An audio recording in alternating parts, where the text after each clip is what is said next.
Hello viewers, welcome back to my YouTube channel, English and Literature with Carol. Thank you for the love that you have been showing us. Thank you for always being here. Thank you for over 1,000 subscribers, the ones that we've got. Keep sharing our content so that you continue learning. Now we want to learn idioms. How many idioms do you know? If you need to sound better and more sophisticated in English, you can use idioms to spice up your conversations, even when you're writing. These ones are allowed in academic writings. You get to shift up and there when you're using the idioms. I have 10 idioms for you and a bonus one, the one that I've given you. I always like giving you bonuses so that you sound better and more sophisticated. To idiom number 1, it says to flog a dead horse. That means, you know what is to flog a dead horse, by the way? If you want to provoke a horse to continue walking and it's already dead, it cannot walk. So when you're putting in effort in something that is already, that situation is already at the end, you cannot even correct it. You're saying, don't even, it's like flogging a dead horse. Do not flog a dead horse. It won't come to any fruition. Anything that you are working on that project is like flogging a dead horse. In other words, your ideas have come to a stalemate. They have stopped. You cannot think any further. That is flog a dead horse. If someone tells you pay through the nose, that means that it was expensive. My purchase of a new whiteboard made me feel like I was paying through the nose. It was extremely expensive. If you need to purchase something, you may force yourself to pay through the nose. That means it's more expensive than you had anticipated. That is to pay through the nose.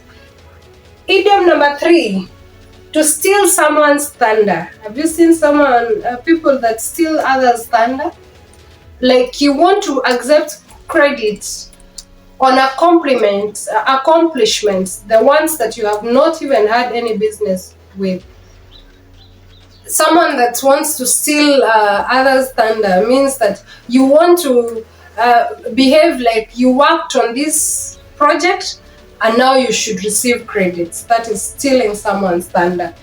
Number 4, to have other fish to fry. If you say, that is enough of what you have been telling me. I think I should leave now because I have other fish to fry. I'm being polite. I'm just telling you, please wind up your work. I need to go and take care of other things. There are other activities I need to be taking care of. And that is to have other fish to fry. To be armed to the teeth.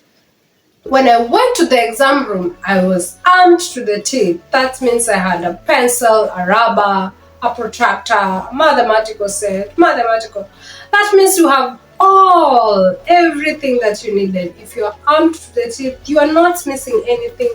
You are extremely prepared for any activity that you may go through. And now, are you trying to kill 2 birds with 1 stone? That means if you are trying to kill 2 birds with 1 stone, that means you want to make the best of your opportunities. That means you want the best out of the 2 options that you have. So you can learn English and also better your skills in maybe video editing. That means you're killing 2 birds with 1 stone. It's not just learning English, but you also want to have another skill. So those 2 skills are killing 2 birds with 1 stone. Number 7. Let the sleeping dogs lie. That means do not disturb. If people don't buy your ideas, just leave them the way they are. Let the sleeping dogs lie. How many times have you used that idiom?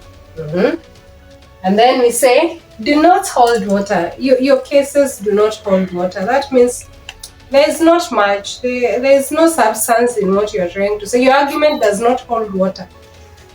That means even if you are talking about something that you want to convince me about, your arguments do not hold any kind of water. I'll say to pass the buck.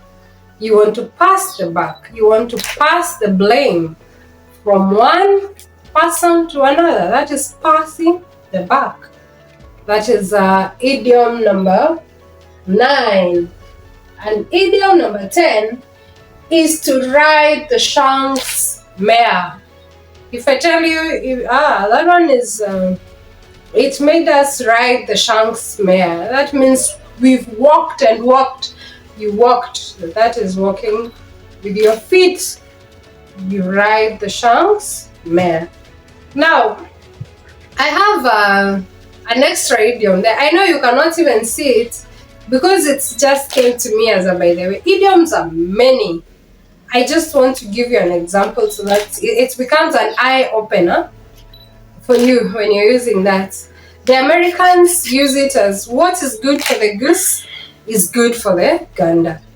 But the Britons say what sauce for the goose is sauce for the gander. What does that mean?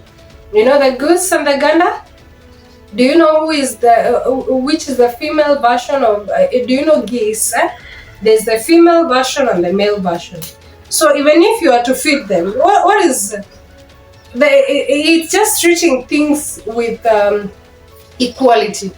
You don't take any other thing looking more important than the other, because what's good for the goose is also good for the gander. How many idioms did you learn? Remember, there is a tendency of people using cliches. You remember when you learned English the very first time, there are some words that, there are some phrases that are always repeated. So do not have a misuse of that. But idioms, even if they are thousands and thousands of years old, you do not find them becoming cliche. That means they become outdated. Idioms do not become outdated. They are lovely. You can use them in a conversation. You will sound better if you do that. Thank you for being here. Please share my content. Also, the people that have been supporting this work, I'm truly humbled that you always come back here to learn and share information. And as you continue watching and sharing, may God bless you. Thank you so much. Bye.